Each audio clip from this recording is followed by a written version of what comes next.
आनंद लुटलेला आहे आणि आज सकाळपासून औंधादेवीची पालखी आणि आता प्रामुख्याने तुमचं मनापासून मी कौतुक करतो, स्वागत करतोय आणि सर्वांचा आभारी मानतोय. सन्माननीय या गावचे सन्माननीय अध्यक्ष उपाध्यक्ष सेक्रेटरी आजी माजी कार्यकर्ते गाव पाटील पाच पाटील आणि यजमान मंडळींनी गेल्या वर्षी ज्यांनी हनुमान मंडळीने काम केलं त्याही यजमान मंडळींनी आज या गावाचं कामकाज करण्यासाठी सहकार्य केलेलं आहे। आजची रात्र ही खऱ्या अर्थानं भैरीदेवाचं घोड्यांचा खेळ कुणवा हा खेळ आपल्या समोर आता अगदी थोड्या वेळातच सुरुवात होणार आहे। परंतु तुम्हा सर्वांना बाल गोपाल माझे हौशी खेळणारे खेळगडी आणि सर्वांना माझी विनंती आहे, एवढ्या ह्या सगळ्या मापला जम्मू समुदायाला तुम्हाला कोणीही राखणदार किंवा मुख्यमंत्री किंवा पुढारी कोणी नाही आहे। तुम्ही तुमचा खेळ आनंदाने करायचा आहे। प्रामुख्याने एक सूचना मी करतोय, कुणवा आणि खवा ह्या दोन आपल्या समोरचे दैवत आहेत, त्या दोन्ही दैवतांना कुठल्याही प्रकारे त्रास होणार नाही। मग कोणी धक्काबुक्की किंवा काय होणार नाही याची सगळ्यांना दक्षता घ्या। मी तुम्हाला एक विनंती करतोय की आतापासून सकाळी अगदी 5:45 वाजेपर्यंत आपल्याला ह्या आनंदाचा लयलूट करायचा आहे। कृपा करून कोणत्याही प्रकारे कुणालाही हातबोट लागणार नाही एवढी दक्षता घेऊन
विषय थांबा बोलत पण नाही काय वाढी जसं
तूच आम्हाला संकटातून सोडव अशी त्यावेळेला मान्यवर मंडळी होती. आणि त्या गावदेवीने खरोखरच काय म्हणजे या गावची जी काय जनता काय मागणी करतोय तर तो दिवस शिमग्यातला होता आणि तो शिमग्यातला दिवस होता. आणि तो रोग म्हणजे कोण आपण त्याला धावा का म्हणतो धावा म्हणजे रेडा तो महिषासूर. आणि एवढा मात्र त्या आधाराच्या रूपाने गाव हळूहळू निस्त्रमात व्हायची वेळ आलेली. पण त्या गावदेवीनी त्या सध्या ज्याचं पूजन चालू आहे ज्या दैवताच्या साठी आपण सर्व लोक आलेला आहात तर त्या भैरी देवाला त्या मातेने आदेश दिला. कारण शूर लढवय्या ही शस्त्र आहे आपल्या दैवताजवळ तर त्या शस्त्राचा तू उपयोग कर. आणि अशी ती पुनवा तर पौर्णिमेच्या रात्री भैरी देव पांढऱ्या घोड्यावर बसून त्या मार्गाने येत होता. आणि ज्या ठिकाणी सध्या आपला हा खेळ निघाल्यानंतर ती भेट होती त्या ठिकाणी तो महिषासूर स्थान मांडून होता. बंधूनो हे मी नाही सांगत तर माझे गुरुवर्य रामा मांजरकर यांनी सांगितलेली कथा आहे. तर त्या ठिकाणी त्यांची भेट झाली आणि ते भैरीदेव पांढऱ्या घोड्यावर बसून आणि या गावाचा फेरफटका मारला आलं लक्षात.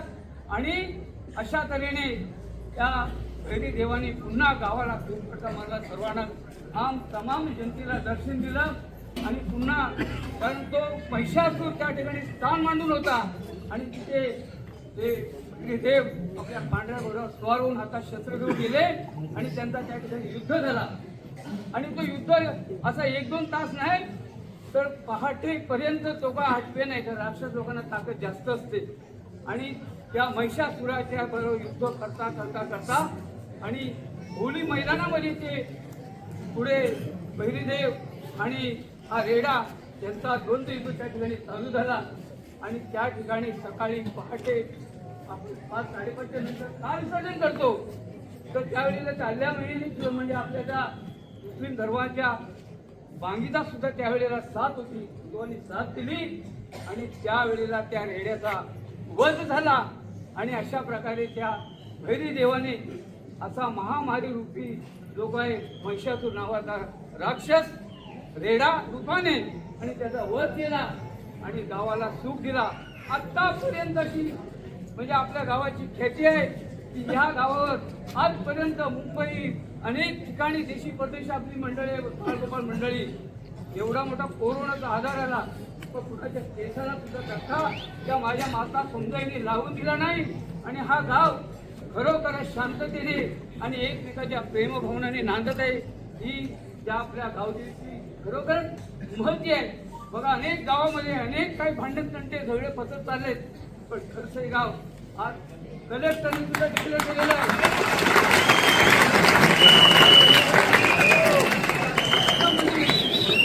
आपल्या गावाचं महत्व काय तर थोडक्यातच घेतो आता गाव आहे ऐका मंडळी जिल्हा रायगडचे कलेक्टर त्यांनी सुद्धा आता डिक्लेरेशन केलेलं आहे. बाबा कोणी शिटी वाजू नका आपल्या प्रत्येकाच्या कामाची पावती आहे. कलेक्टर साहेबांनी हा गाव शांततामय म्हणजे 15 तालुक्यांच्या मध्ये असणारी गावामध्ये आणि खरसई गाव शांतता म्हणून त्यांनी डिक्लेरेशन केलेलं आहे. सगळ्या गावांना पहाटेकरी पोलीस सुरक्षा मंडळ जात आहेत पण खरसई गावाला अजिबात कुठलाही पोलीस कुठलाही सुरक्षा अधिकारी येत नाही. त्याच्या मिटिंगमध्ये कलेक्टरच्या मिटिंगमध्ये सांगतात की खरसई गाव शांततामय ही कुणाची कृपा तर त्या सौंदर्याचा आशीर्वाद आणि सर्व आपल्या तमाम जनतेने दिलेला आशीर्वाद म्हणून कार्यकर्ते फक्त नावाला आहेत ते कुणाला तर तुमच्या जोरावर ते कार्यकर्ते आहेत आणि म्हणून स्वाभिमानाने अभिमानाने आपण बाहेर सांगतो. निलेश मांजरकर ट्रस्टीचे अध्यक्ष हे वार्ताहर सुद्धा आहेत आणि अनेक समाज कार्यकर्ते सुद्धा जाणारे आहेत. त्यांना सुद्धा पोलिसांनी विचारल्यानंतर ते सुद्धा हे म्हणतात आमच्या गावात काय तुम्ही येण्याची गरज नाही. कधी आपली शान आहे तर ही शान सदोदित अशी टिकून राहू दे अशी मी तुम्हा आया बहिणी सर्व मंडळीच्या चरणी नम्र प्रार्थना करतो. आणि गाव दैवत आणि स्थान दैवत म्हणजे आपला जो कुलदैवत आहे तो आणि ग्रामदैवतावर आपण श्रद्धा ठेवा भाव ठेवा. ही माती तरी हातात तरी तुमचा त्या मातीचा सोना होईल आणि प्रत्येकाने आपली आई कोण बहीण कोण भाऊ कोण नाता होता ह्याला सर्वांना प्रेम द्या आणि अशा प्रकारे तुम्ही सर्वांनी असा उत्स्फूर्तपणे आणि सण साजरा करा अशी मी तुमच्या चरणी प्रार्थना करतो. आणि एक दुसरी गोष्ट या ठिकाणी रामामधून मांजरकर यांनी पहिलं काय तर तुळस होता नंतर त्याच्या मोठांनी जास्वंदीचा मोठा रोपटं होतं आणि त्याच ठिकाणी त्यांनी तुळशी वृंदावन बांधलं त्याच्या मुलांनी तर ही संस्कृती त्यांनी जागी ठेवली आणि आज ते सुद्धा त्या स्वर्गातून बोलत असतील की माझी जाणीव माझ्या समाजाने ठेवली आणि त्या ठिकाणी तुमचं कुलदैवत त्यांचं जे काही म्हणजे आधारस्तंभ असा बहिरी देवाचं पूजन झालं आणि त्यांच्या सर्व लेकीवाळींनी त्यांचं दर्शन घेतलं.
सांग बरं इथे.